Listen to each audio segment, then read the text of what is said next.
How's it going, everyone? Welcome back. A lot of Bengals news trickling across the timeline here this past 24 hours. A lot to do with Bengals rookies, Demetrius Knight Jr., and of course, Shemar Stewart. Some great news and, well, what would probably be some shocking news to most.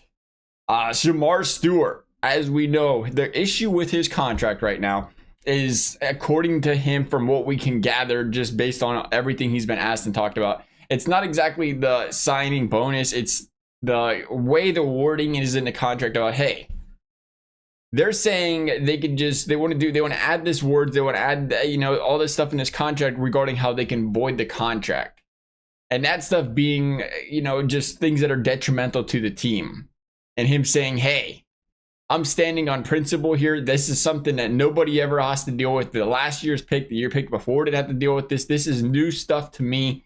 Why are they doing this to me? Why are they trying to pin this on me? Why are they trying to set an example, set a precedent? And now we're getting some clarity, actually, from an NFLPA certified contract advisor, Jesse James, on Twitter, saying, hey, just to kind of clarify even further what, the way these contracts work is, actually, matter of fact, is just about every player's contract starts out with, hey, we're going to put this vague wording, keyword being vague wording, in saying, we can void this, or we can cut that, or we can fine you here if you do something that is detrimental to the team, or if you get suspended. That stuff's in every NFL player's contract, dang near. The thing is, it's the agent's job to look at that, redline it, turn it back to the team, turn it back to the organization, and say, no, we're not going to do this. And then it's the owner's job to say, hey, okay, so and it makes absolute sense. You do not, as a player, you don't want that in your contract. I can see why Shemar Stewart doesn't want that. You don't want that in your contract because he can come to work today and say, hey, well, the owners can look and say, hey, you didn't follow team conduct today. You didn't wear the right colored socks on the field. Detrimental to the team. You went to the press and you threw a tantrum. Detrimental to the team.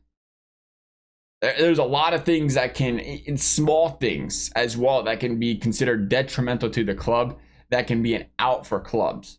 So of course you don't want that in your contract. So it's, again, you go this back and forth is, all right, we're going to remove this vague wording. Let's narrow it down. What do you really want? If I get into if I get suspended for PEDs, if I go out there and commit aggravated assault, it's like, yeah, okay, now let's talk about stuff that we can pinpoint specifically that can be in this contract that's detrimental to the team. Now, some players might not even want that. And some might say, okay, that's fine. But I think it's very interesting that this narrative has been painted. And I'm going to apologize in advance because I know some of you guys that watch the videos, I really appreciate it. I very, very much do not like this front office. And I get it. There's a lot of fans like that. And I try to do my best to look at things from an unbiased standpoint, or a neutral standpoint, I guess, if you will, of like, hey, I get it.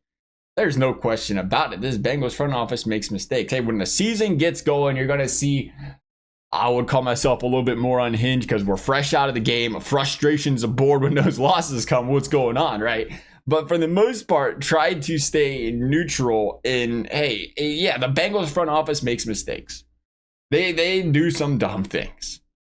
Yeah, the scouting department being as small as it was for so long is ridiculous. The dumbest, probably, in my opinion, the dumbest, poorly ran idea they have. That, and just the fact that their grading is F on how they treat teams' families, how they make them feel, like the nutrition side of the things, the cafeteria, all that. Those are mistakes. If we can talk all day about how terrible the organizations ran from those departments. Absolutely, we could talk all day about, hey, this team is watching the franchise, what is probably a Super Bowl or two away from being deemed the best quarterback of the generation on this football team, get destroyed behind an offensive line, and you didn't go out there and throw the house at any left guard, any right guard. Heck, you didn't throw the house at a pass rusher with how bad this defense was. We could talk all day about how dumb of how poor of a decision that was by this organization.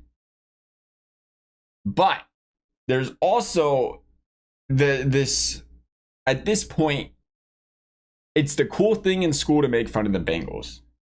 It's the cool thing to pick on this front office. It's the easy thing. It generates clicks. Everybody wants a piece of it. Anytime a reporter gets the chance to bash on the Bengals, really anything, now watching the Reds, even the Reds, anytime they get a chance to bash on upper management, it is the cool thing to do. It's the first thing anybody does. It generates the clicks. Doesn't matter if you're a Bengals fan, a Bengals reporter, or a national media reporter. They all do the same exact thing. No matter how much the Bengals have improved the practice facilities, they've improved by, selling the naming rights. In the Joe Burrow era, the Bengals have evolved a lot. Of course, they have not changed overnight and everything's not perfect, but they have evolved a lot in their ways. But it continues to be anytime the Bengals front office does something that is not a good thing, all of a sudden they're the only organization in the league that does it. And we're seeing, I think this is a prime example where you have to be careful how much of this media reporting you digest that talks about the Bengals, because clearly everything we're hearing is not complete 100% factual.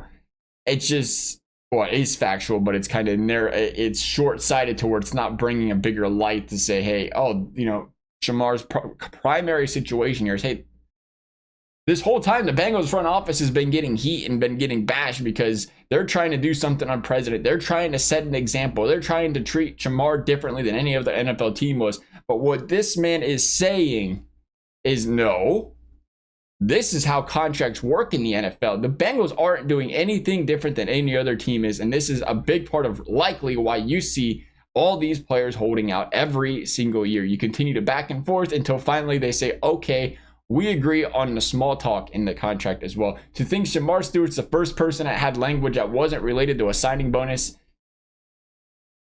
be the reason he's not signed yet would be probably very naive. Because every single year, we still have 5 guys this year that haven't been signed. They're all practicing. So to me, it's, again, I think sometimes we have to take a step back and we got to be careful. And I think, to me, the reason it's so important is I think I look forward. Let's call Cincinnati what it is. It's not a big market. Everybody's like, sell the team, Mike. You know how many owners would buy this team with Joe Burrow and company and take it to a bigger market right away and see that money pour in? Oh, a lot. Look at the St. Louis Rams. Nobody had, St. Louis loved that football team, but they seen money in LA out the door. And then you look at just this perception of being part of the media, being part of the fan base that is constantly bashing on this organization, is constantly generating the clicks, the views. It's just going to keep happening. The problem with it keep happening is now you create this public perception of, wow, this is you don't want to work. If you've seen this kind of treatment from the organizations, like all of a sudden now if you're a player, you're a free agent, it's like, do I want to work there? Sure, they might win a lot. They got Joe Burrow, but do I want to work there just based on everything I've heard from the media, from the fans? It's like, do we want to be there? It's like, I think we got to be careful with that. We have to be very careful with creating an atmosphere that is desirable for other players. It's desirable to people in general, where it's not as toxic of an environment. So to me, I say, be careful with that. Everybody fans the way they want to fan. I understand it. I get it. Like I said, there's reasons to be frustrated. Absolutely.